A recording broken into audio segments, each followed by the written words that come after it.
Welcome, everybody, to today's episode of the Empower Performance Podcast. I'm your host, Matthew Monos. Today's the first podcast of 2026. And then I know this has nothing to do with the podcast, but I just want to brag a little bit. It's my first podcast as a dad, and I'm pretty happy about that. So it's a pretty cool thing. Today, I have a guest, Ishan Hewa. He told me his full last name just before we started. A little difficult for me to pronounce. So he told me how he says it kind of shortened for professional purposes. He's pretty incredible. He does a lot with nutrition. He's a very intelligent man when it comes to coaching and training. I think one of his biggest successes that you can see on Instagram right now is a coach named Dylan Shannon, who's an absolute unit. And he's blown up recently too. But it's a real treat to have somebody with this education on aspects of training that some people don't understand quite well. He's done topics such as TRT and peptides, talks about supplements and all that. And I think that's probably one of the main areas that coaches get asked questions and don't always feel the most prepared. So, Ishan, thank you for being on the show. And can you just do a quick background on what you do? Yeah, so I'm a health and performance coach. I used to work with a lot more youth athletes, but right now my focus has shifted to a lot of people like yourself, other coaches or other, I guess, professionals that want to keep that athletic spark alive and they're going into their 30s, 40s. And I previously, while I was coaching, I used to work in supplement formulation. So I was a formulator for a big supplement brand. Helped launch a brand last year called the One of One Supplements. We partnered with Floyd Mayweather to make that. But right now, I work full time as a coach and doing my best to educate through social media as well on things like supplements. TRT, peptides. As is my background actually comes from molecular biology and neuroscience is what I was formally educated in, and I used to work in as an undergrad researcher in Alzheimer's. So had some background in dementia research, aging, and concussion research too, which I really got into because I used to play rugby at a high level, and as you know, that rugby, football, the whole concussion thing is kind of blown up in the last 15 years. But yeah, that's pretty much a big overview of what I do right now, what I've done in the past, and just want to thank you for having me on the podcast. Yeah, so it's a really broad kind of background, and it touches on a lot of Yeah, topics, yeah. which I find is impressive. So I did want to ask about your athletic background. How did you just get into sports in general? Rugby was your big thing, and is that what led you into coaching and training? Yeah, so that's a great question. So I initially started off in martial arts when I was a kid, worked my way up, getting my black belt in karate. I actually traveled to Japan for a month when I was in high school and trained. And then at the same time, I got into rugby and I was a fat kid.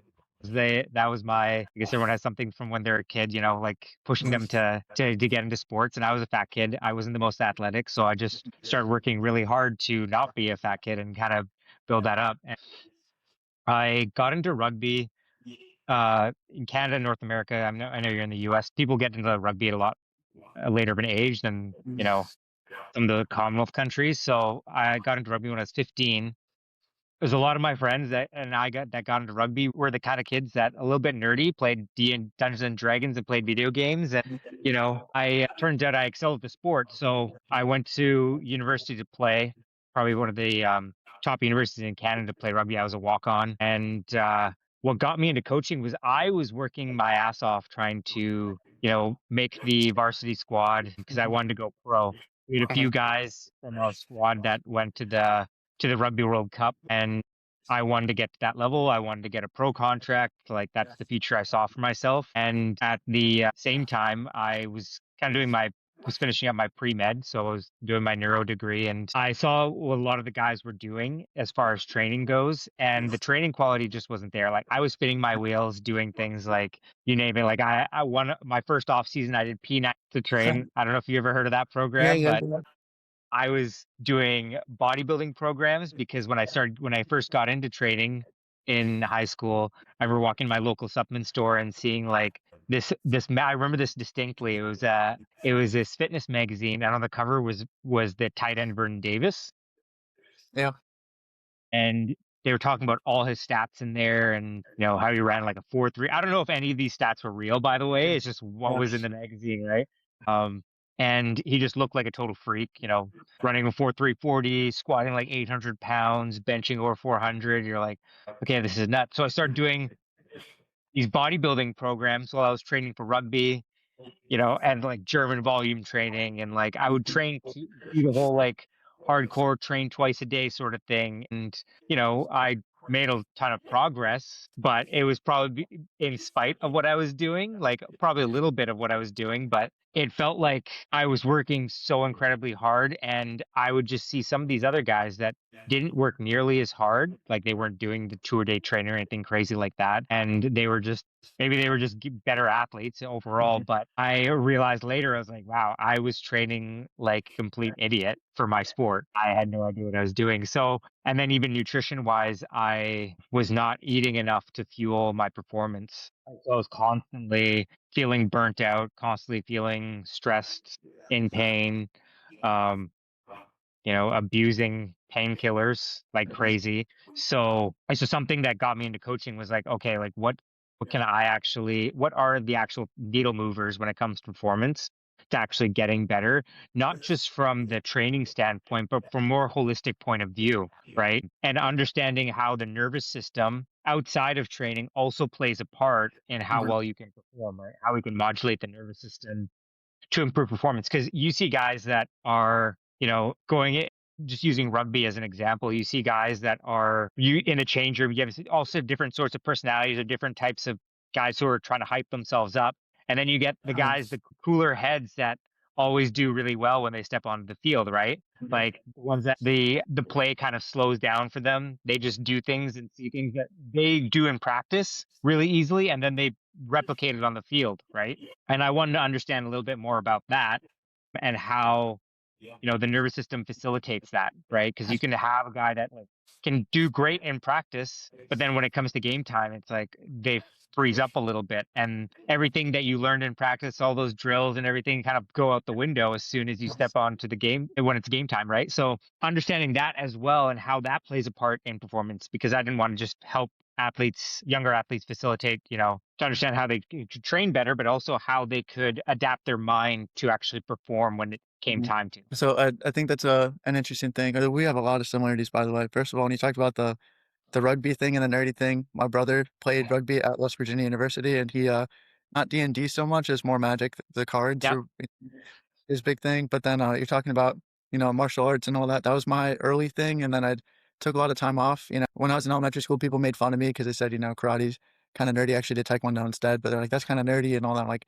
okay. So I just started playing soccer because that's what everybody else played. And then I actually got a passion for that, but it was more out of spite because people were like, you're bad. And I was like, I'm tired of people saying that I'm really bad at this. So I'm going to work really hard to prove everybody wrong.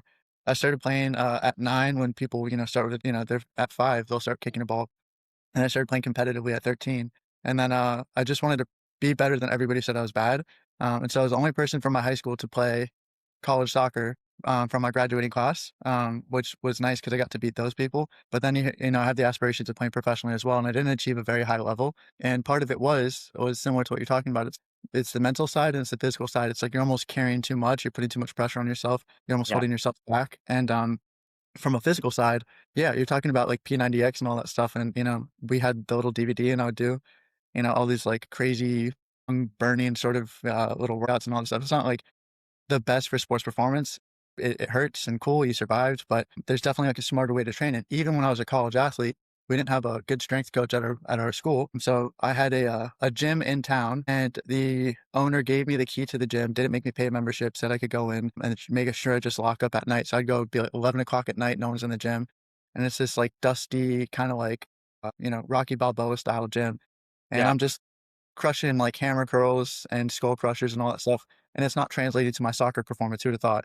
Um, and so like it just wasn't the smartest thing ever. And I was just doing super high volume. And I was doing, we had 4 practices a week together as a team, 2 games a week. I would do at least 3 individuals like skill sessions.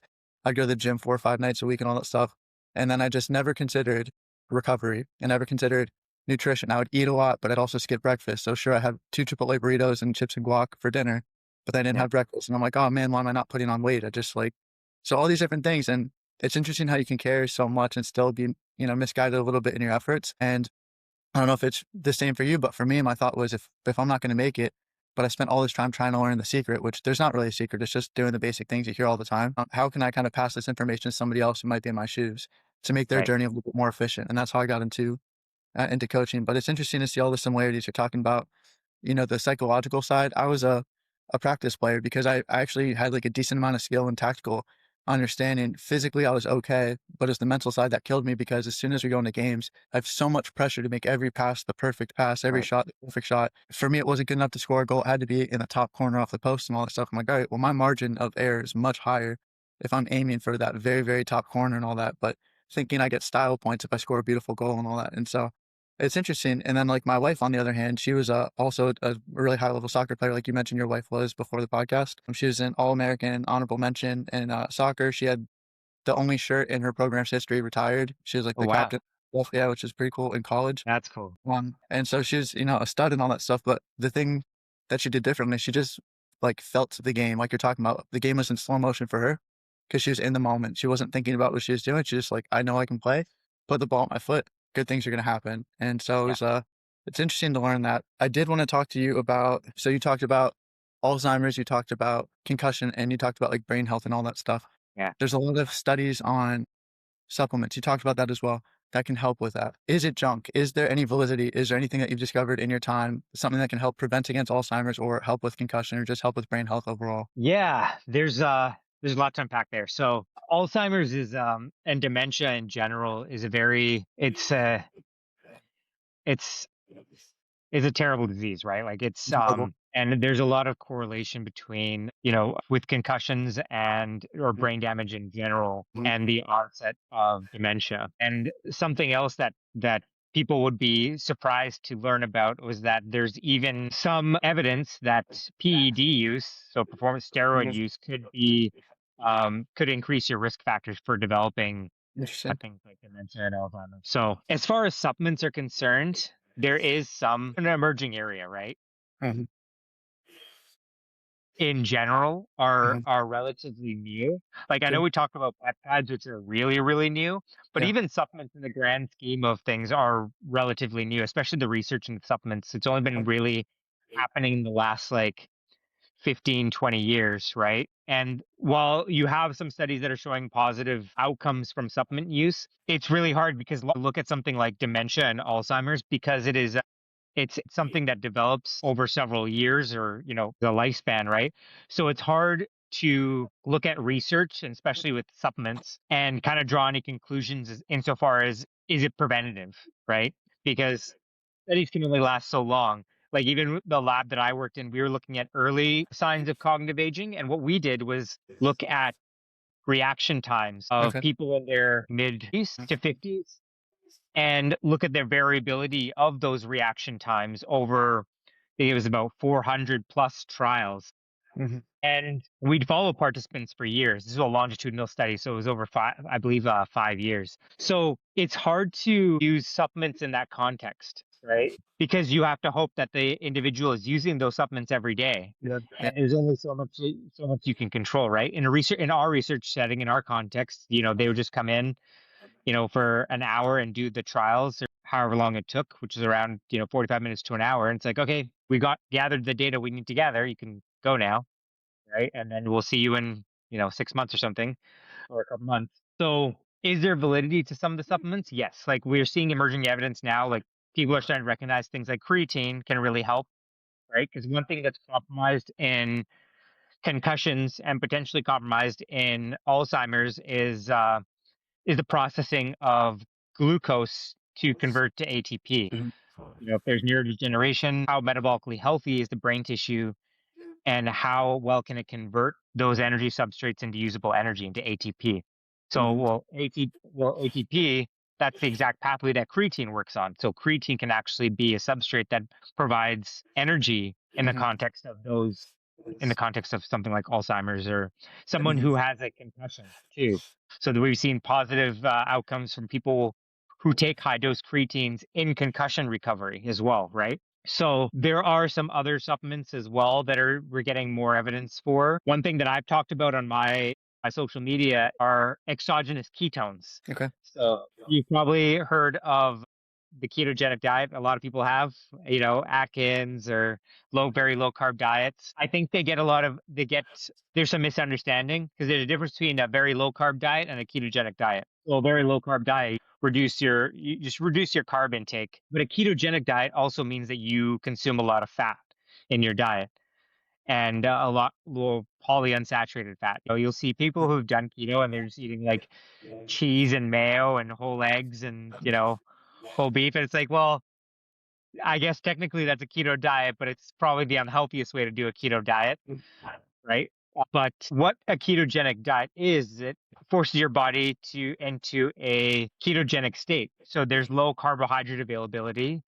So, which is carbohydrates are a highly efficient fuel source, which is why they're great for performance, right? Your body can convert it relatively fast into ATP, which is why you have dextrose or, any sort of carb drink is utilized, Gatorade utilized in training. Fat does not convert that quickly to ATP, which is why it's a relatively inefficient fuel source. However, ketones are an efficient fuel source. In fact, in the presence of both ketones and carbohydrates, your brain will tend to use ketones faster, right? So it's down the metabolic pathway from fat. So fat gets converted to ketones as a intermediary to ATP. So ketones themselves, they now they're finding in research ketones have a multitude of uses, exogenous ketones. So they can provide a quick substrate for energy for your brain. I actually took some ketones this morning. So these supplements have been around for at least a decade, maybe more. They're kind of making a reemergence right now, and it almost feels like rocket fuel for your brain.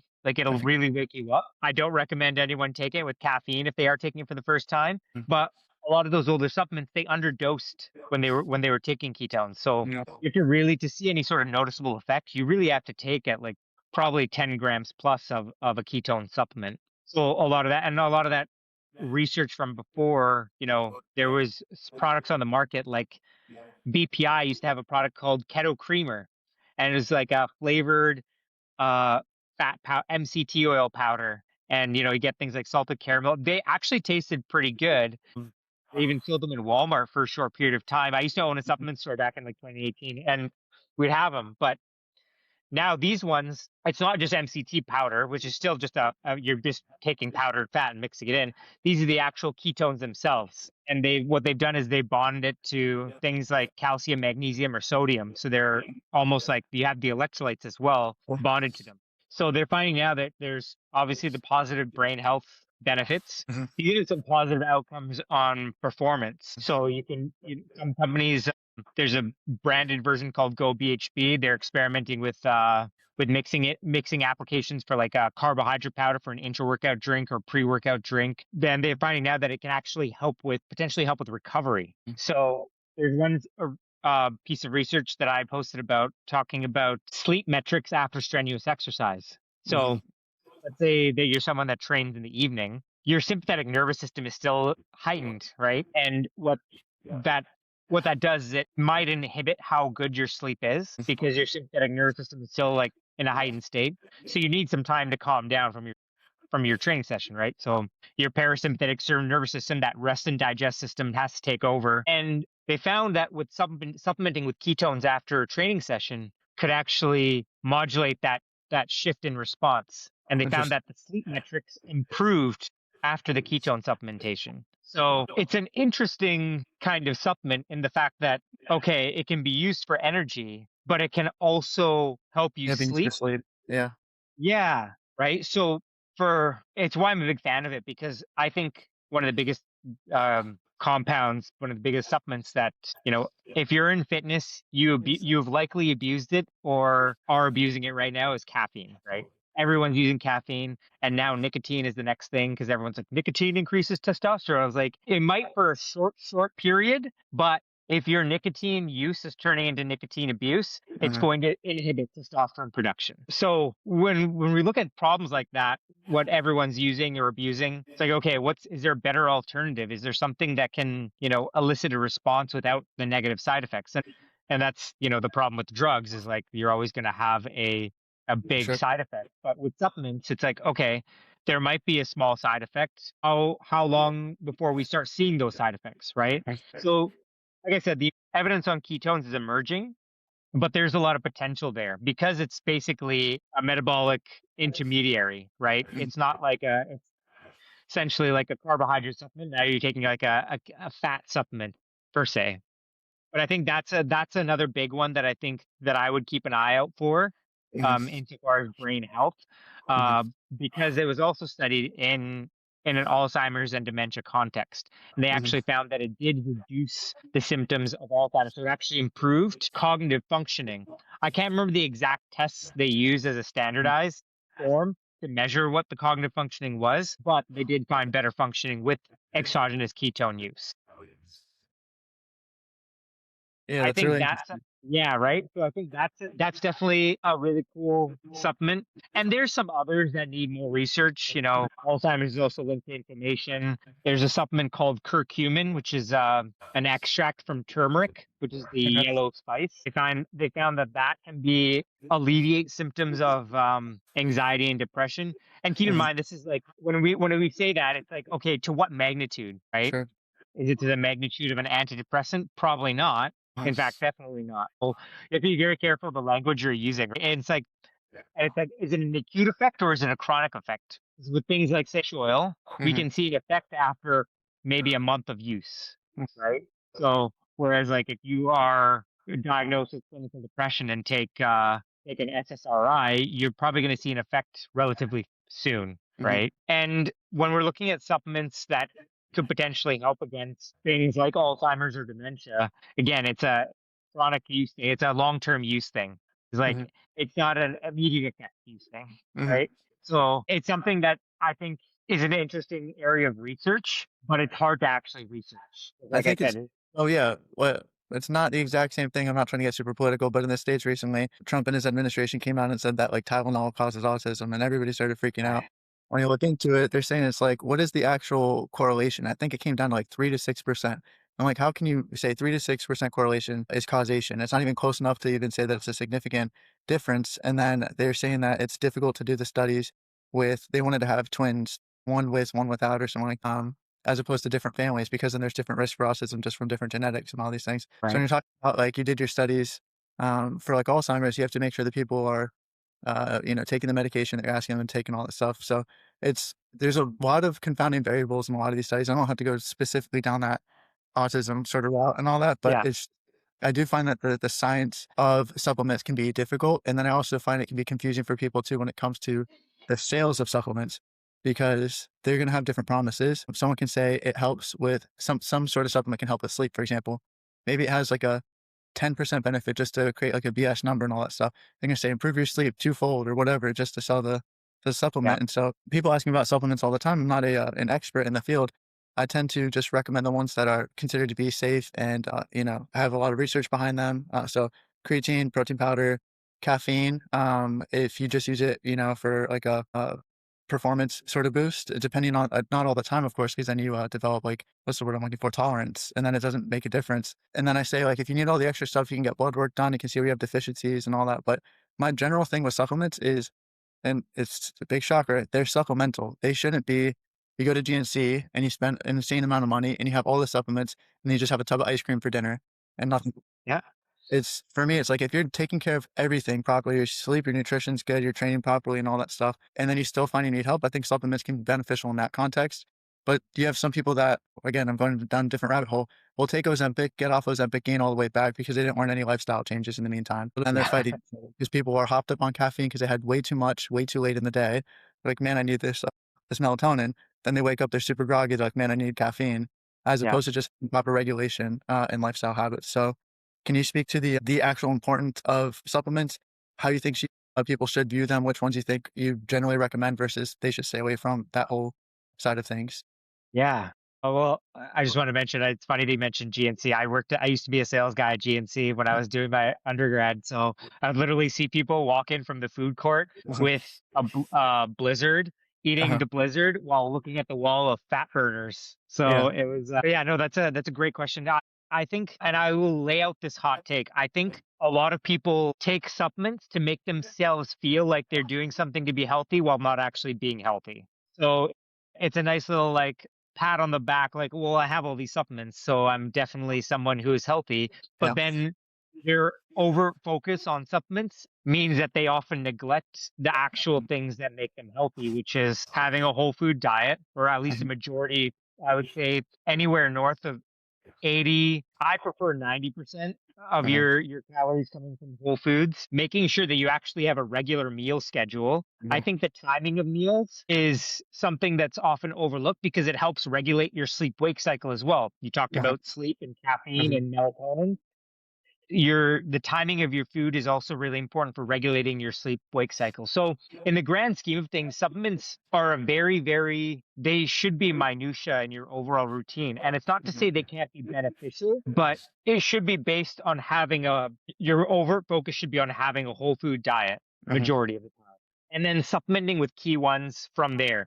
And that's going to be supplemental ones are going to be the supplements you should be taking are going to be contextual. So I think a lot of people tend to be deficient. One of the big things, if you're an active individual, B vitamins are the big one, is something to supplement with. And the other one is magnesium, particularly magnesium glycinate, because magnesium is involved in over 300 reactions in your body, 300 plus metabolic reactions in your body. And you can get it from food, but I think in today's day and age where someone who is a dad, a husband, you're working lots, you're Mhm. working, around the clock, dealing with people, and then you also have your own training and your own training goals around that. Yeah. Magnesium, things like water soluble vitamins like vitamin B, vitamin C too, to a Mhm. lesser degree, they get Mhm. depleted really easily. And then the other things that I would add on top of that are maybe vitamin D. If you Mhm. are someone that doesn't live in a sunny area. So the further you get from the equator, the more your supplemental vitamin D intake should go up, particularly around the winter months, right? So I've had a lot of clients that I'm like, hey, well, let's up your vitamin D intake to maybe 5,000 IUs per day during December, January, February. And they're like, wow, I feel great. I no longer feel like I wake up groggy and kind of just down all the time, right? Mhm. And again, vitamin D, not an expensive supplement, right? Mhm. So I'd say those first two definitely, Mhm. vitamin D3 as well. And then the other one potentially is fish oil or an omega-3 supplement. If you're someone that doesn't consume fish at least a few times per week. Mhm. So, and we have some good evidence on fish oil and omega-3s making some broad improvements in health. So not just cardiovascular health, but neural health as well, brain health. They recommend it's recommended for pregnant women to consume a high DHA supplement, and high DHA can actually have some positive benefits for the formation of the brain of the kid in Mhm. utero. And I've even experimented with myself post concussion with high DHA fish oil can definitely improve functioning. Now that's more anecdotal. I don't know if there's a ton of research on DHA supplement post concussion, but I Mhm. wouldn't be surprised if it shows a positive net benefit for that Mhm. as well. So I Mhm. think for athletes, potentially using fish oil along with those Mhm. other supplements. And the other big one, obviously, we talked about creatine. Mhm. Everyone and their dog takes creatine. I don't think everyone has to take creatine to especially like I take like 15 to 20 grams per day Mhm. just for the cognitive benefits, but Mhm. I also don't consume a ton of red meat. So I think if you're someone that does consume beef or red meat on a regular basis, then your actual supplemental need for creatine will probably be a bit lower. We got a beef farm down the street. I live in a small town, and I mean, we eat beef all the time. And I don't think that I just generally don't like creatine because I think the powder is very grainy, and then the gummies aren't the best in terms of efficacy and all that.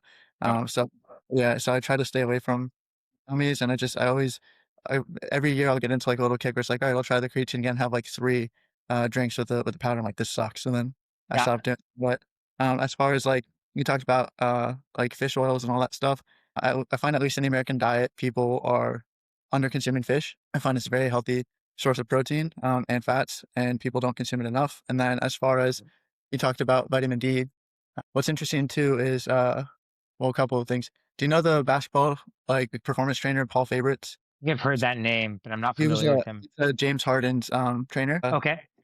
One of the things he was saying is that he grew up in like Arizona where there's a lot of sun, but he said that he was in the gym like the whole day, so he barely actually got access to sunlight because he'd go in when it was dark, he'd come out when it was dark, and all that stuff. And he said that he would break his bones all the time. And he's like, "What's happening?" And he's like, "I just get all this artificial. I don't get real sunlight." And he says, "I think I have a vitamin D deficiency." And he said he started taking it religiously and hasn't broken a bone since or something like that. And that again Oh, could be wow. anecdotal, but it's interesting.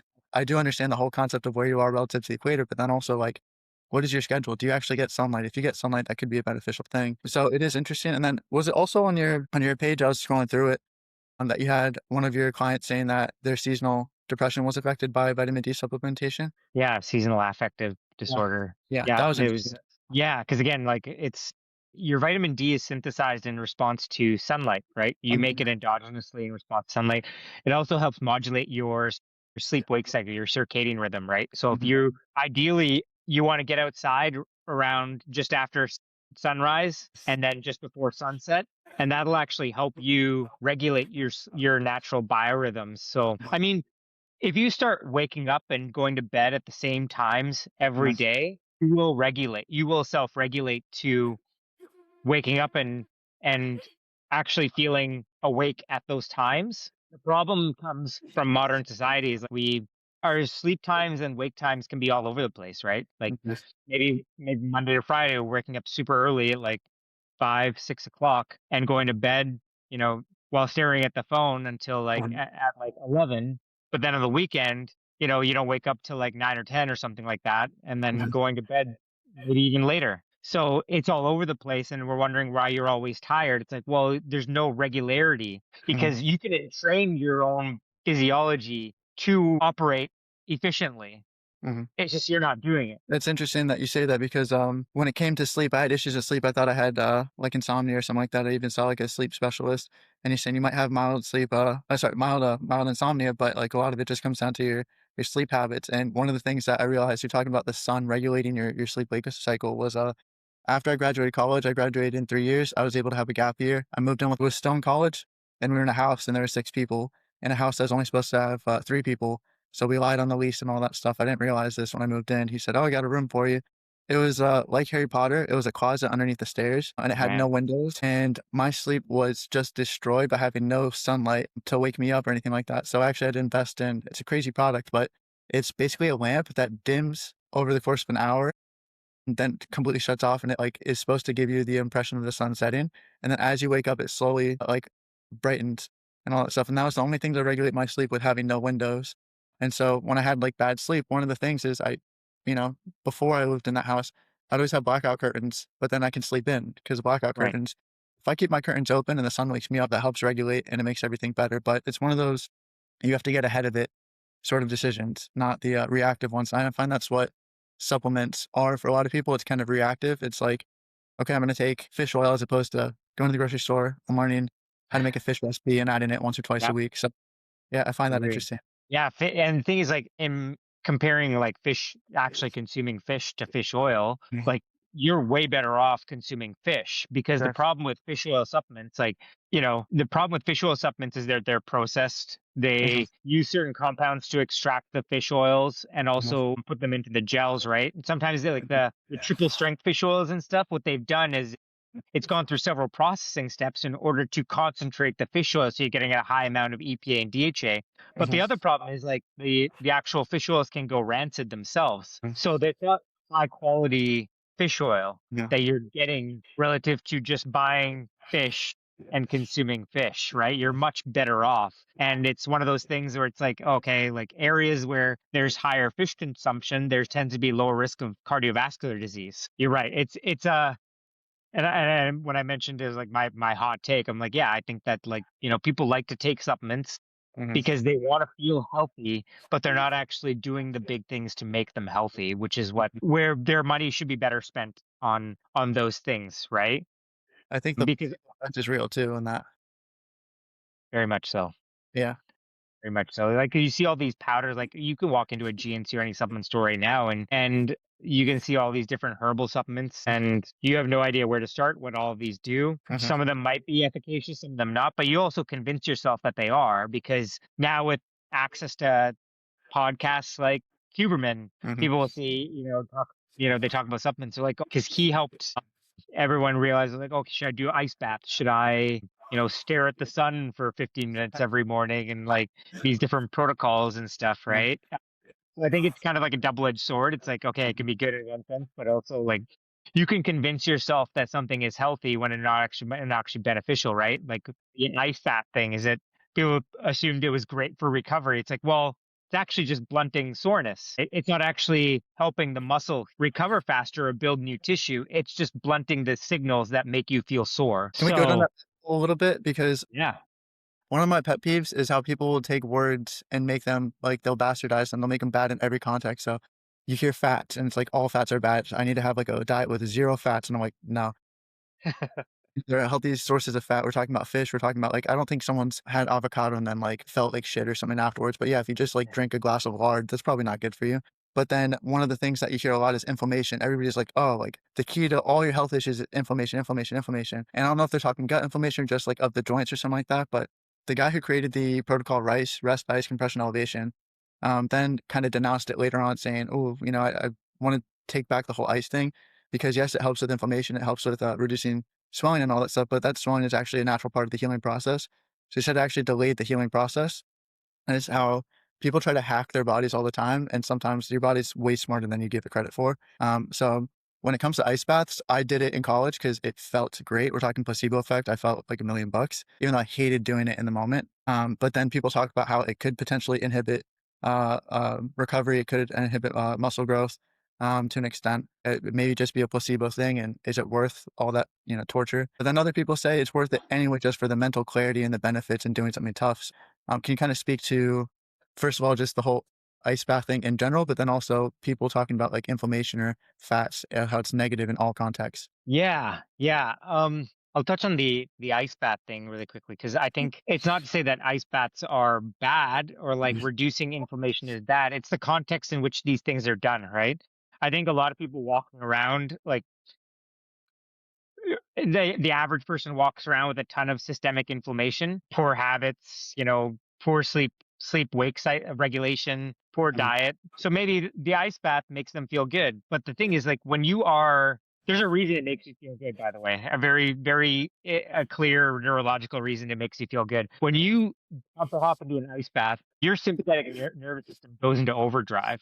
Mhm. It is a noxious stimulus that your body is fighting against. So what it Mhm. does is it increases things like adrenaline, noradrenaline, and dopamine, all these adrenaline, sympathetic nervous system hormones to help facilitate blood flow and keep you warm, prevent you from dying of hypothermia. Mhm. So your brain also floods with dopamine, which is why you feel good. But it's Mhm. essentially the same dopaminergic response as having a stimulant, Mhm. right? Which is why people feel good. But, alternatively, if you're just doing it for the energy benefits, you could just have a cup of coffee, Mhm. alternatively, right?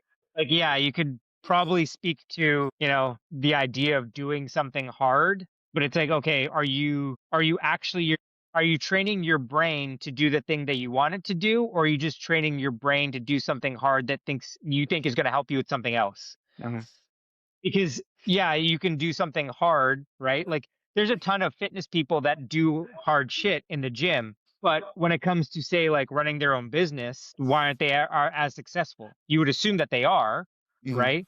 Let's say you built a body that looks really great. It's like you Mhm. would then assume that your business is also great because you've taught yourself to do something hard in terms of Mhm. your body, in terms of Mhm. your physique. It's not a one-to-one translation to other areas of your life, right? Like if you want to say like build your own business or build a podcast, for example, and like, of renown, then the thing that's probably going to get you there is doing that thing, Mhm. right? Like podcasting more or, marketing more, those things, right? So I think people build a lot of this weird cult around biohacking to make themselves, again, it's like taking a supplement to make themselves feel healthy while not actually being healthy, because it's like what is the outcome you're hoping for? Yeah. What is the actual outcome that you are trying to get out of doing this thing, Mhm. right? Because, a morning routine is great if it sets you up to do the shit that actually needs to get Yeah. done, right? It's another kind of like a placebo thing.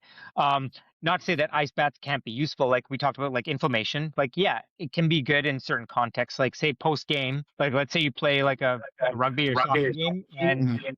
you got another week of training up ahead, and you don't want to feel sore because you still need to perform. It's like, okay, Mhm. well, we're going to have that trade off of like, okay, realistically, like, yeah, we're not gonna, we might inhibit recovery slightly, Mhm.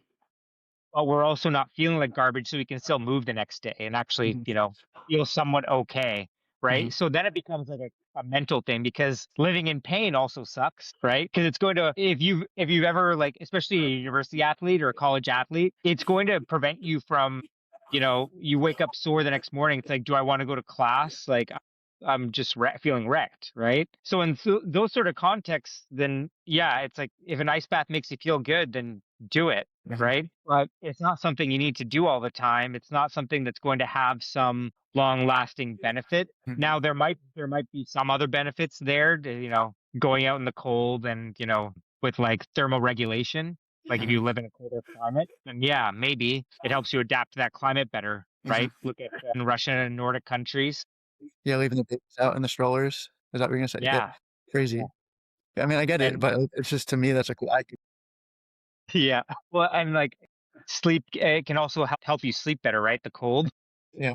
So yeah, it's the context that matters, right? And I think that's what people take one thing and they're like, "Oh, I have to sauna every day or I have to Mm. do this every day because I heard it's good for you." Oftentimes it can be a distraction from the things that you actually need to do to So, yeah, kind of going along those lines, you're talking about like sleep helping, it's the cold helping with the sleep and all that stuff. That was one of the things I learned as well. They say the cold dark room thing, sleep like a bear in a cold dark room and it helps. One of the things that I heard when I was a teenager was that Michael Jordan would sleep in a room when it's super hot after the flu game because he thought that would like keep all the sickness away. So it'd maybe be like 75, 80 degrees when he slept at night. And so I oh actually wow. tried to sleep hot and I was so weird. Up until like college, I slept and I was almost like in a sweat every single night when I was sleeping, and I just got used Yeah. to that. My sleep was terrible. And now I start to have like the whole cold dark room thing, but part of that is just because my wife is a furnace and she's next to me. And I want to sleep better when I'm cold, so everything's got to be super super cool. But it's also interesting too that you mentioned you're talking about ice baths aren't bad in all situations, and we talked about placebo effect. The times where I found the most value is if we had like a double header. We had a game on a Saturday and then a Sunday. I would do it after that game on a Saturday so that I could survive the game on a Sunday. And then I was also like religious about foam rolling. There was a point in time where people said that foam rolling is like the greatest thing you could possibly do. If you don't do it, you're a dumb coach. It breaks up knots and adhesions and this, that, and the other. It doesn't. When I tell clients about it, I just say like, listen, you can do it because it feels nice. If that's enough for you, go ahead and do it. But it's just a poor man's massage. It's not actually going to make like a structural adaptation. It's not going to change the way your muscles are. It's no different than, Theragun or using your own muscles, like your own thumb on your tissue or something like that. But when I was in college and all that stuff, I would just feel so beat up from all the training I told you I was doing. And if I couldn't do like 10 minutes of foam rolling before getting down to the session, having like a gradual warm up, I felt like I couldn't survive a session because Yeah. I was so beat up. But then again, placebo, yeah, that helped. But what could have been more helpful is actually having an appropriate amount of training volume throughout the week, appropriate Yeah. sleep and appropriate nutrition. So that's where, again, it was almost like you're doing this because you think it's going to make a difference, but you're kind of like majoring in the minors. When Yeah. if you just walked in on the 80%, 90% that matters most, you don't even worry about that 10% until you have that first 90% locked in. Like that's what's going to make the most impact. Yeah. Well, I think the foam roller thing's another interesting thing, like I like ice baths, right? Because I was that in that camp of like I would, when I was in college, I would foam roll for like 20 minutes, half an hour Yeah. before I'd go lift. And it was almost like a mental thing of like, I got to get this done, otherwise my lift is gonna suck. And it made me feel good because then I would Mhm. feel super loose afterwards. And I was like, and there is evidence that it shows that it can help with temporary increases in Yeah. ranges of motion. Yeah. So, but the other thing that it could potentially help with is because I don't want to, like, everyone, this pendulum has gone from one way of like foam rolling is the greatest thing to ever exist, and now it's kind of swung the other way, where it's like foam rolling is completely useless. I was like, well, the truth is probably somewhere, yeah, maybe closer to this side, but I think there's still some utility Sure. of it. Like, I don't really foam roll anymore, but there is like, and the aspect of massage or like soft tissue manipulation is that it can help relax your nervous system. So it might still have an indirect effect on recovery by down regulating your nervous system. So like let's say you foam roll before bed and then your sleep quality improves because it helps activate your parasympathetic nervous system. So okay, now our sleep's improved, and because our sleep was better, our recovery was better and our energy is better the next day. Mm. So is it something that, like, compared to, paying to go get a massage or whatever, I mean, it's a more cost effective solution, but in instances where we've overreached with our training and we're feeling especially sore, it can be a useful tool, Mm. right?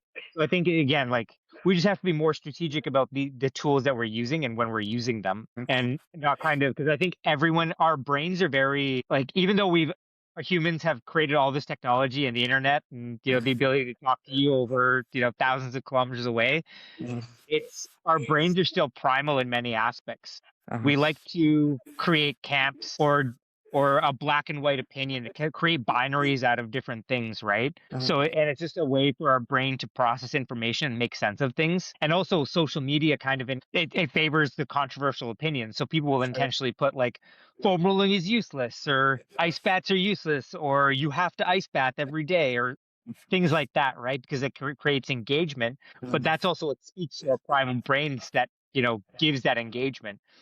So I think what more people need to be willing to do is experiment with themselves, right? Is try doing something for an X period of time and see how effective it is for you. Like I've tried I tried a ketogenic diet for 6 months straight. I Mhm. wanted to see what it would be like for myself, right? It sucked for my performance. At first it was like, okay, like I lost a ton of weight. I looked really good. And then all of a sudden, like my sprint sessions started sucking and my Mhm. lifts started sucking and like I felt lethargic all the time. So I think with all these modalities, I think there's a time and a place for them. Like for years I couldn't turn my neck to the right Uh-huh. after a rugby injury. I got knocked out and my neck was messed up for years. Yes. And I remember looking at different things like um cupping and traditional Chinese medicine. Mhm. And there's a practitioner who's a good buddy of mine now, um, who does that sort of thing, like the suction cupping and the like active release therapy techniques and stuff like that. So I was like, you know what?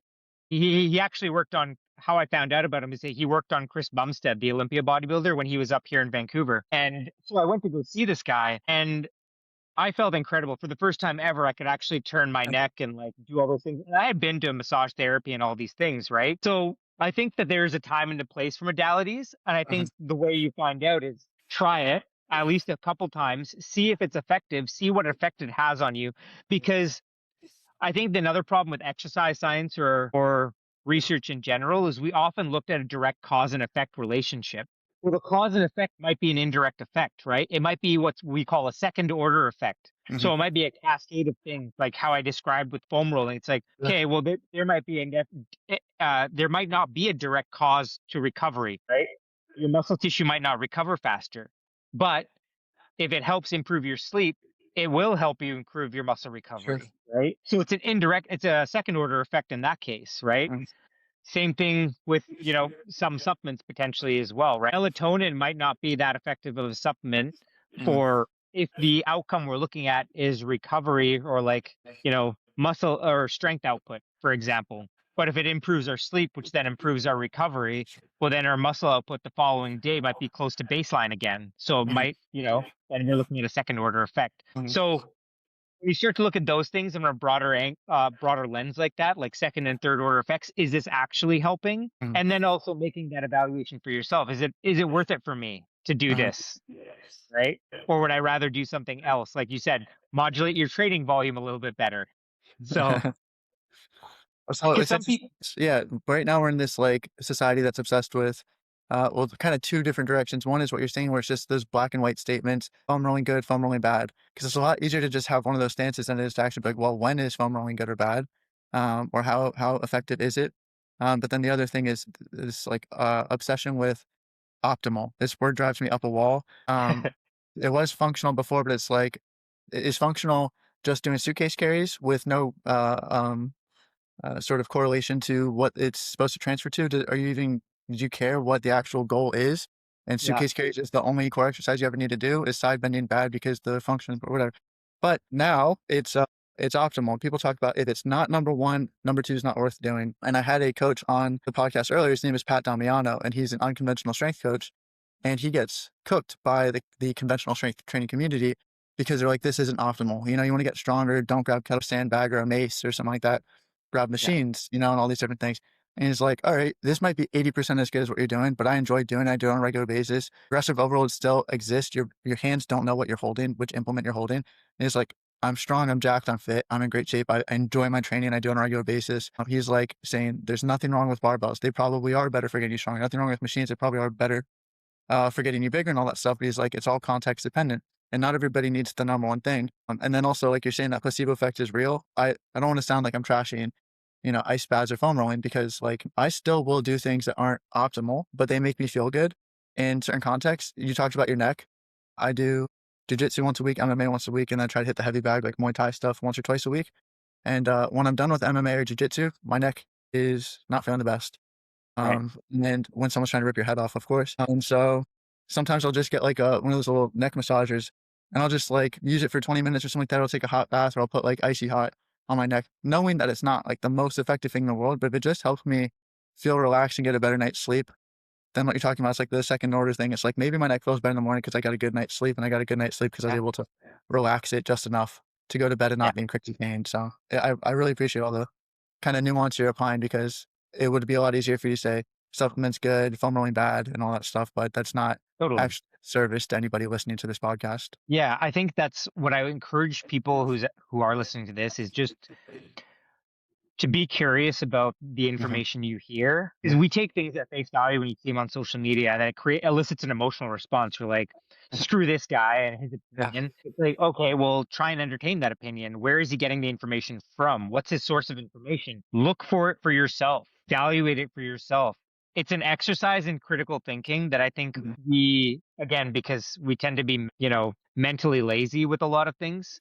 But one thing that when I was working in the research lab, every week we'd have this thing called journal club, and we'd have to find an article in kind of the area of research that we were doing, right? And present it to the rest of the lab group. And here's me, like I'm an undergrad research associate. Everyone else is like, there's a couple other undergrads in our lab, but everyone else is like a PhD student. So I'm like Yeah. the dumbest person in the room, and I'm like presenting this piece of research, and I evaluated it. I'm like, yeah, they're looking at this construct, they're looking at this variable. Then I get, for the next 15 minutes just get dumped on. I was like, man. But it forced me to think a little, to ask questions of myself a little bit and ask questions of what I was reading a lot better. It's like, okay, like these people, these researchers are looking at this outcome. Is the research question they're asking actually assessing the construct they're looking at? Mhm. Right? Because if like let's use recovery as an example, right? Mhm. What is recovery? Like what actually is recovery? Sure. Is it just eliminating soreness, or is it something else beyond that? Is it the return of our muscle tissue being able to produce that same amount of force, if not greater? Mhm. Right? Like what is actually recovery? Because when we say the statement recovery, it's a bit of it's a vague statement, Yeah. right? We haven't operationally defined it. So like that's the same thing is like ice baths improve recovery or sauna improves recovery. It's like, okay, like what does it actually improve? Mhm. Right? What are Yeah, we looking at? to test exactly. Yeah. Yeah, so we have to know exactly what we're looking at from a more granular perspective rather than using some of these broad statements, because the broad statements are easy to like kind of be like, oh yeah, it improves strength. Okay, what when you say strength, does it improve maximal strength like 1 RM? Does it improve repeat power? Because you'd be able to produce strength, multiple times over a given time frame. What are we looking at, right? So it's important, like, and I'm sure you use it with your clients that maybe from a sport perspective, when they're looking at conditioning, it's like, I want to improve my conditioning. It's like, Yeah. What kind? what kind? What kind of athlete are you? You know, right? When I look at a rugby player, it's like, I want to improve my strength. I was like, do you need to improve your 1 rep squat, or do Mhm. you just actually need to improve your aerobic base because you gas out after 15 minutes, All right, this right? gives me a little rabbit hole that I want to go down. First of all, that I discovered you was Tyler Peretz and Ben Racky. They met you at the Coach 'em Up Yeah, and all that stuff, and they said really great things about you. So that's why I reached out to you. They've been on my podcast, I think, twice each, and all that stuff. We have this little group yeah, chat on Instagram. We call it Run Club, kind of jokingly. I actually enjoy running, but within context, I find that I'd rather run faster than longer because I just think it's too much wear and tear for all the other things I'm trying to do. So I might right. cap it at 5K, once a month, and then maybe run a mile, once a week or something like that. And I'd Yeah, rather just get a faster time than try to do 10K, half marathon training and all that stuff. It's just too much to also try to train for strength, also try to train for, martial sports arts. and martial arts and all that stuff. And then also, the time constraint, I have a kid and all that stuff. I can't be, out on the road running all day and all that stuff. And so we call it Run Club because there's this debate with one of the coaches in the group with another coach that's not in the group. I'm not going to name names specifically, but somebody was saying that everybody should run, every single person should run.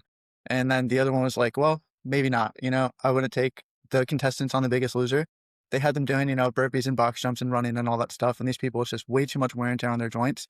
So he's like, there could have been a safer modality for that person to do at that point in time. It could be a treadmill, it could be a bike, it could be just getting in a pool and moving around where it actually unloads the joints a little bit. So there's that debate, and we called it Run Club to kind of make fun of that argument.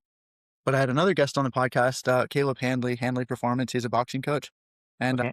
boxing strength coach. And he has this almost like a crusade against running being a necessity in the context of boxing. He says people will do 10Ks several times a week, 5Ks every day in boxing, and then be too gassed to have good skill work. And then you don't even realize that, like, yes, you have an incredible aerobic base, but then boxing isn't inherently purely aerobic. It's one of the weirdest sports in the terms that, like, you think that anaerobic, you have like 10 seconds of max effort, but then it feels like you're doing max effort for 3-minute rounds, 12 rounds, and all that stuff. It's one of the most gassy things ever. And you're conditioning just from practicing the sport on its own, whether it's shadow boxing, heavy bag, or sparring rounds, or hitting the mitts or something like that, is phenomenal. So running isn't necessary. So it's just interesting having this whole, again, it kind of gets into the contextual, when is it appropriate? You're talking about what are we measuring? Someone says they want to improve their conditioning. They run 2 miles. There, my conditioning's better. And it's like, okay, well, Caleb Handley will say if you do 10-second bike sprints, 50 seconds rest, you do 5 to 10 of them, that'll help your boxing performance better than running. And so it's just interesting that, yeah, it gets into optimal. And that's why I know I said I just shat on optimal 10 seconds ago. Optimal matters if you're pursuing, and same with specialization, because then GPP is a big thing today too. Specialization matters too. If you're really trying to get that last 1%, it's the same thing as supplements, the same thing as all these things. If you're trying to reach an elite level of something, then yeah, you should care about all those extra details because it might be the difference between you and your competitors, or making it to the next level or not. But if you're just training to train, if you're not sleeping or you're not eating right and all that stuff, then going for a run or doing a fan bike, it doesn't really matter that much if your conditioning is absolutely nothing. But if you are trying to achieve success in a high realm, you should get specific about your goals. You should have a high understanding. You should attack them more directly. So I know it kind of went off in a Excellent. bunch of different directions, but No, it's good. It's because like me personally, like I used to run 10-kilometer runs 2 or 3 times a week to train for uh, rugby, and I was like, why am I gassed out during rugby games? I'm like, right, like it's not the same. it's not the same thing. So we have to get specific about what outcome we're trying to achieve, and I think Mhm. that's I think what happens too in social media is you get into different areas of fitness where people use definitive statements in a specific context, but Uh, not communicating what that context is, right? So I think that's also where problematic with short form content, sure. right? I've heard people are trying to, and that's something that I've started my own YouTube channel now, where it's just right now it's just client testimonials, but my plan is to actually delve into the rabbit hole into deeper topics of like, okay, what is fitness? How do we define, or like, how do we define these specific? How do we Mhm, define these broad terms, right? Like, what is recovery, and kind mhm. of get into the weeds and kind of in the research of it, and yeah, that's kind of like what I have going on eventually. It's outside of the Awesome. client. Yeah, I saw you started posting clips on your Instagram of the whiteboard behind you and you explaining concepts and Yeah. more. I appreciate that because it is easy to just put up a 60-second clip and say, fan bike, no running, or running, no fan. Saying this about Caleb Handley. He's a brilliant coach, really nice guy. And he does have YouTube too, where he gets into long form kind of content and all that. But I do find there may be even this, I see this shift where coaches are starting to do more and more long form stuff, but maybe there's even just a fatigue from people in general of consuming so much short form content and lacking nuance. And I hope that people become more curious and will listen to an audiobook or a podcast or watch a YouTube video where someone has a whiteboard and they're going to spell it out for you. So Yeah. I wanted to respect your time. Do you have more time? Because I wanted to Yeah. discuss one more Yeah, topic. absolutely. And then, okay, cool. So I think you do a fantastic job helping your clients with body composition. I think in a sporting context, that obviously matters, especially for sports where you have to cut weight, where you have like weight classes in general, or for bodybuilding, for example. But then I find that when it comes to the average personal training client, it is much more likely that someone reaches out because they have to lose some weight than it is that they want to, put on some muscle or get stronger or whatever. It's usually that people are overweight and they want to lose fat. They say lose weight. I like body composition scales because if someone loses 5 pounds of fat and gains 5 pounds of muscle and they see the scale hasn't changed, they'll say, oh, nothing changed.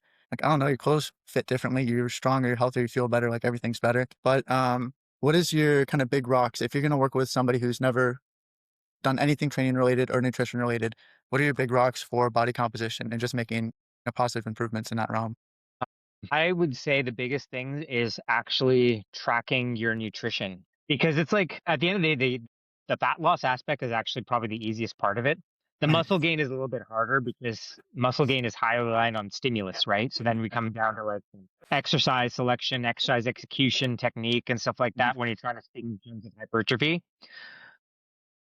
With a lot of athletes, they tend to be a bit more competent in that area, so it's easier to train them. Mhm. But when it comes to the fat loss aspect, that aspect is Mhm. really, sorry, really easy because it's like, okay, do you track your nutrition? And oftentimes it's like, yeah, like, people will come to me and be like, yeah, I kind of track. I was like, what does kind of track mean? Like what does that look like, right? And it's oftentimes they've never tracked macros. So in that aspect, it's like, okay, well, look, let's start tracking at least your calories and protein to start off with, right?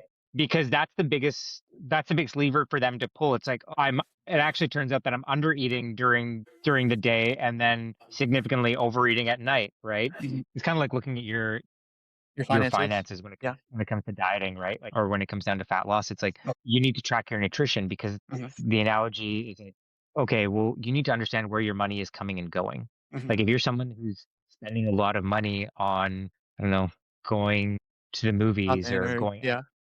going out to eat, you don't realize it until you start tracking it. It's like, oh, Mhm. okay, like I actually eat a lot out. Like I had a client recently that I use the app Chronometer, so I can Mhm. actually view my clients all their diet their food through the app and be Mhm. like, okay, like I can see exactly where the deficiencies are, where their problems are. And I saw that he was eating a ton of fat.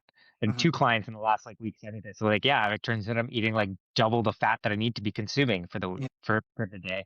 So like, oh, okay, like that's an easy swap. Let's use leaner sources of protein, Mhm. right? And that tends to be, one of the big things is like the big rock, if you're coming to work with me, is just track your nutrition. Mhm. Because then it's easy. If you don't track your data, you don't know what to change. It's Mhm. like logging any metric when it comes to your training. You're logging your weights, your reps, your sets. Mhm. Like, are we getting stronger or not? Right? Like it becomes pretty evident then. And people view tracking. There's two camps. It's like, okay, you have to track or you don't have to track. Well, if you can control your weight and your body composition without tracking, Mhm. great. But you're not, which is why you came to me to help you Right. with it, right? So we have to make a change somewhere. So that's the big one. And then just I also do an intake of like of their stress response. So I look Mhm. at their psychology in terms of, okay, are you someone who gets irritable really easily? What is your sleep like? What is your mood like Mhm. from day to day? And the reason why I do that is it can also be a sign that they are someone that could be under eating at Mhm. certain points and then overeating in other points, or Interesting. their diet is just not consistent with their caloric intake. Mhm. And that's actually what I found too. Someone who has a day-to-day fluctuation in their calorie intake, their overall energy intake, tends to be someone who has poor mood regulation. They aren't able to, and when your mood fluctuates like that, when you are easy to irritate or you're, easily bothered by certain things, then it's harder to instill habits in that person that Mhm. give them progress. So that's another point is like, okay, like you're under eating some days in your caloric intake and then you're overeating other days. So what we need to do is try and balance that out in order to regulate your mood, Mhm. right? And then, basically trying to instill habits that will give them the best ROI rather than making them do a ton of things. Okay, like let's meal prep some things that you don't really have to cook. Let's say Mhm. you're busy, right? Like I'm working with a firefighter right now who's got 3 kids and a wife who also works shift work. So Mhm. it's like, okay, what are the days you actually have off? What are the days, when on those days, that's where you're going to actually have to set aside an hour or two to meal prep, at least for yourself, those Mhm. meals that you're going to need for the work week, right? So we can help regulate your mood, at Mhm. least like help you just get sufficient energy so you're not prone to then overeating at McDonald's Mhm. when you're coming off a shift or something like that. Mhm.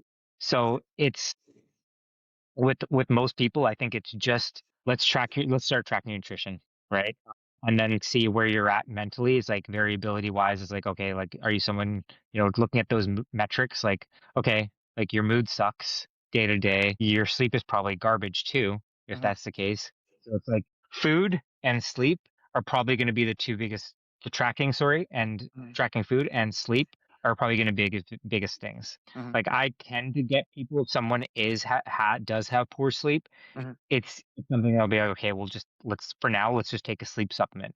okay, Especially if you're on shift work, it's mhm, going to be almost impossible for you to have a regular circadian rhythm. sure. But if you don't have shift work, then it's a bit easier. But I almost try and recommend a sleep supplement for everyone just to help them getting in the habit of trying to get to bed at a more regular interval. I like how you, people like to throw around, like, holistic wellness and all that stuff, and it kinda gets a little hippy-dippy sometimes, but, like, they are all linked, you know, you can't separate one thing over the other. I actually had this, discussion with Ben and Tyler in our group the other day where, I've seen a lot of coaches now selling, like, neurological training, and I don't like Okay. the idea of neurological training on its own because how can you isolate a neurological stimulus from a physiological, stimulus or adaptation in the context of, like, sprinting is incredibly taxing neurologically, but also you're gonna have a physiological adaptation to sprinting, or if you 1 RM, your deadlift or something like that, the same thing. You're gonna be it's not the same physiological adaptation as doing, 5 sets of 10 of whatever sort of a hinge variation, RDLs, but it's not like there's nothing there, and so they'll sell like, these really rapid sort of, like, fast footwork sort of movements, and then they'll just do, like, plyos and Oh, everything's gonna be speed variation. They'll do throws and sprints and jumps and all the fast sort of stuff, or they'll do, like, a lot of isometrics, whether it's overcoming or yielding isometrics, and they say, "This will make you,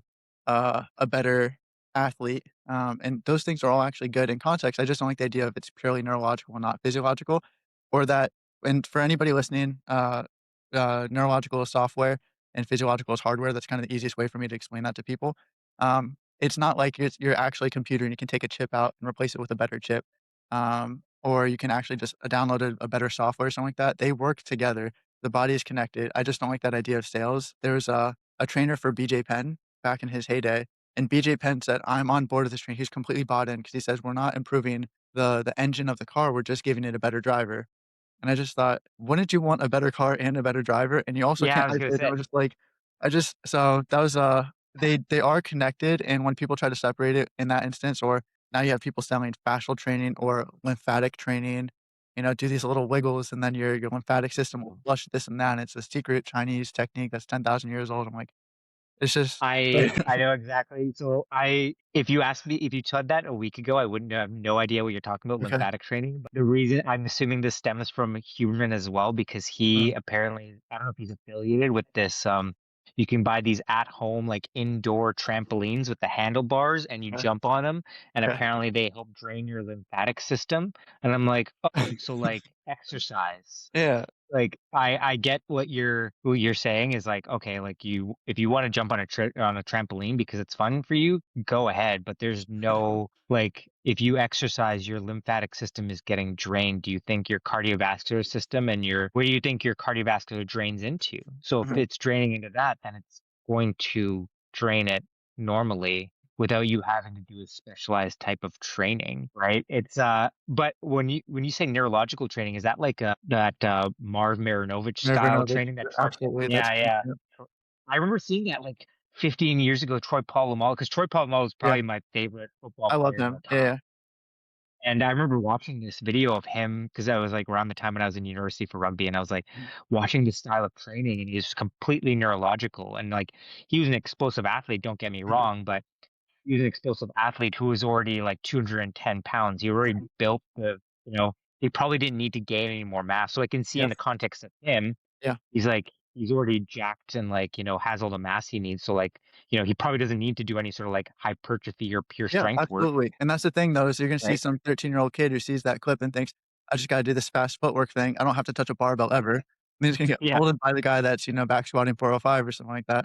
So it's like there is a time and a place. If your hardware is shit, improve your hardware. If your software is shit, improve your software. You can't really isolate them when you're only working on one or the other. You can bias it, sure, Yep. but it doesn't mean that one is purely this or purely that because they still are connected, and I just thought it was kind of Uh, silly to sell it that way. to draw another example, when I was like getting jacked in rugby because I was training like a bodybuilder. Like when I was Mhm, playing, I was about 200, 220, 230. And I remember like I was fast too. Like I ran track in high school mhm, as well. So and I remember I was playing on the wing for this one game and this guy was coming across and I probably outweighed him by about like 30 pounds. And I was like, man, I'm gonna knock this guy on his ass. This is funny because I yeah, was carrying the ball and he bowled me over. And I was like, I remember getting up and I was like, wow, what the heck? What happened? And like, I just was at the time, like, I was big and fast, but I wasn't explosive. Like, Uh-huh. I had good top speed, but I didn't have the acceleration. Right. So in my case, it's like, okay, like I have a good amount of mass and a good level of base strength, but I probably could have benefited from more of that, what you describe as neurological training, right? Mhm. Like that explosive style training. Cause like, good base strength and good speed, but not actually explosive. Right. So I think that that context matters, but like it's kind of interesting how people have kind of attached terms to these different Sure, training modalities, sure. right? So kind of along those lines, because you had your rugby story, I had a, teammate in college who was, originally a football player and he did bodybuilding, and he also did track. Really fast, really strong. The dude looked amazing and all that stuff, but then when it came to actually touching the ball, every time he kicked as hard as he could. He'd go 50 yards over the bar. Every time he sprinted, he'd do well if he could sprint in a straight line. If he had to if he had to do anything other than his perfect track technique, like, it didn't work and all that stuff, and I'd see him get, like, knocked over and all that, and by people much smaller or, like, weaker and all that stuff. And all that came down to was it very much was a skill issue that, that he didn't have precision, he didn't have time, he didn't have coordination, he didn't have balance that he needed to actually apply the force at the right angle, at the right time, and all these different things. So he just like overdo absolutely everything. You tense up, you don't play as fluid as you need to. But then I had another teammate who, he looked like a wet noodle, and I could never get the ball off him because when you push is like this like Zen sort of monk thing where like if you push, normally the thing that they teach you, at least in like Western society, or at least I'll say it differently in North America and in like England, they teach you, shoulder shoulder challenge as hard as you can. But maybe in South America, they teach being a little bit more slippery. And so he was Colombian, and what he'd do is he would actually bait you into a shoulder challenge and then pull the shoulder away, and you just fall on the ground and he never make contact with you. And it's just like such a clever thing. And it's like it's cool to see that there are different ways to do something that someone that's half the athlete that somebody else is in terms of hardware just has so much better skill and game understanding that he's going to perform better in terms of getting to Yeah. the ball first or winning this challenge just because of the timing. So I think that was a really cool thing about it too. I wanted to respect your time and just ask you some rapid fire questions if that's okay with you. Yeah, absolutely. So, is there anything that you've changed your mind on recently or during your career that you feel is important to share? That's a yeah, that's a good question. I used to think that that carbs during training were useless. Okay. I was very much in that camp.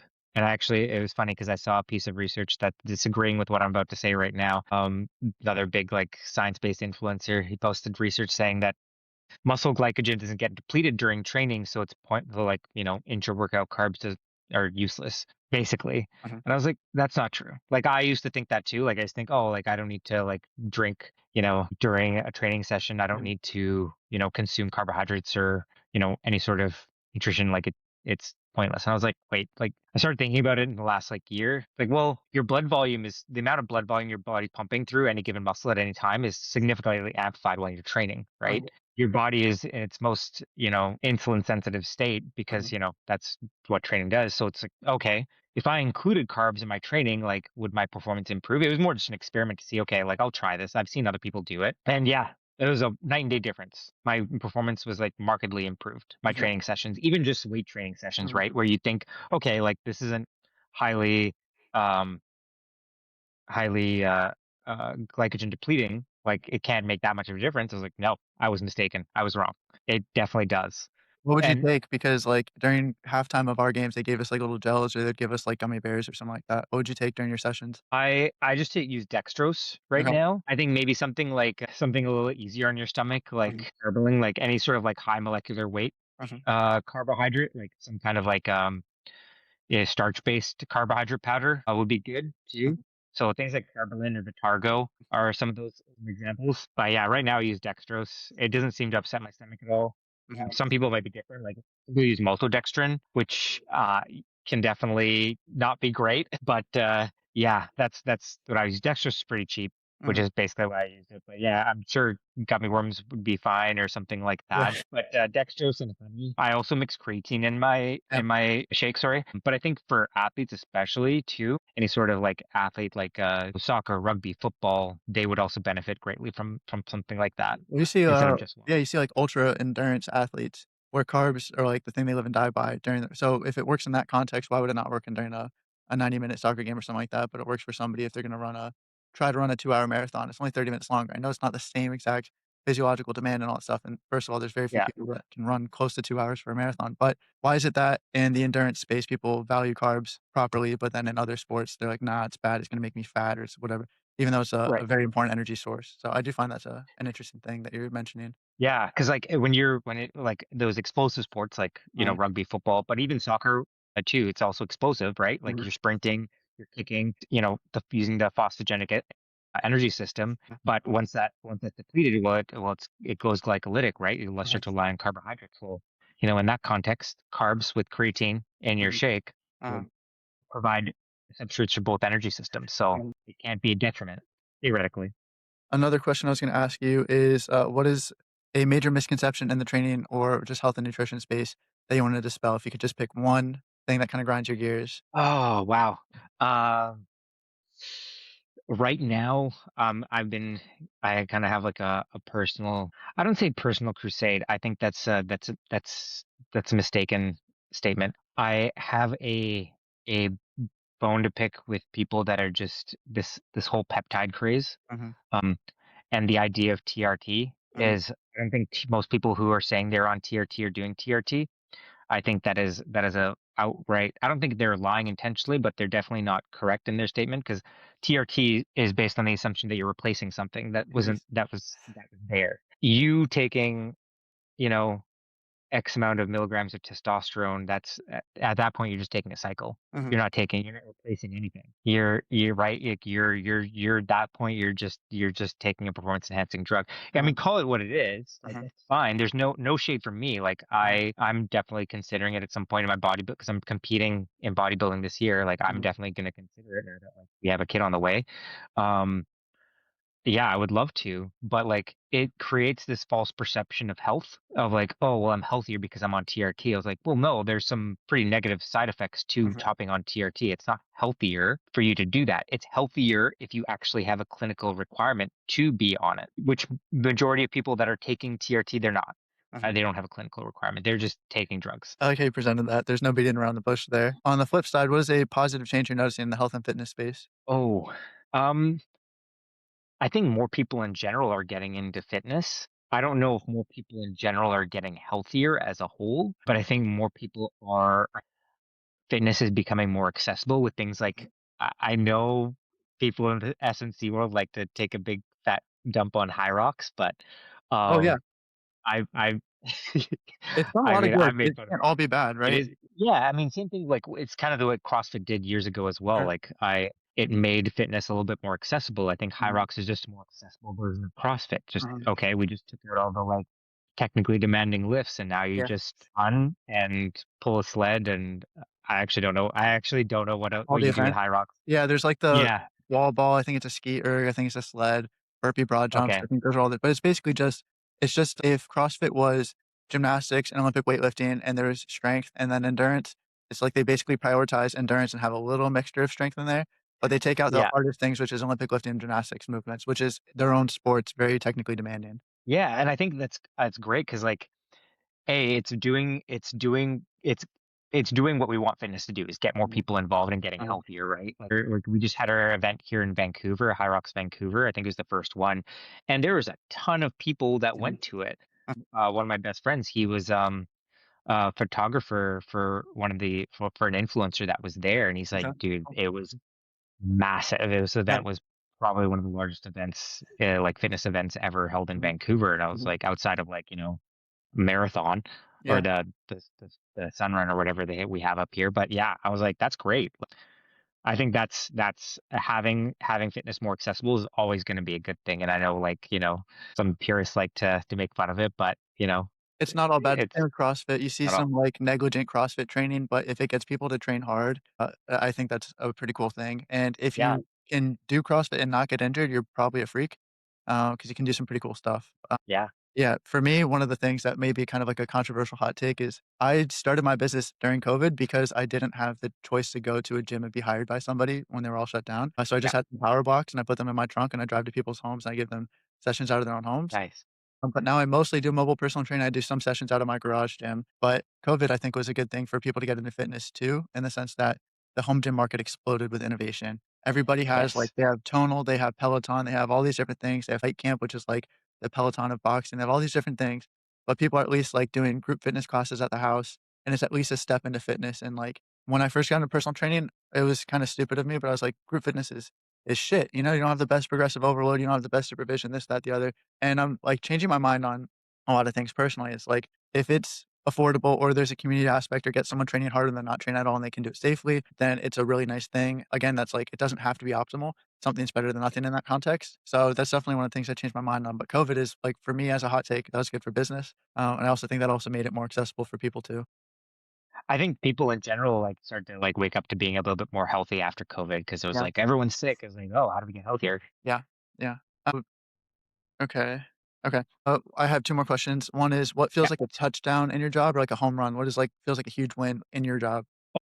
For me, when a client starts giving me positive outcomes that aren't related to just their aesthetics, Okay. like if so, like yeah, like I feel like I have energy all throughout the day. Like I feel like I'm in a good mood all the time. I feel one of the biggest ones for me was a client that I have that he came to me on PEDs. We removed a bunch of compounds that he was taking because like we had him do blood work and everything.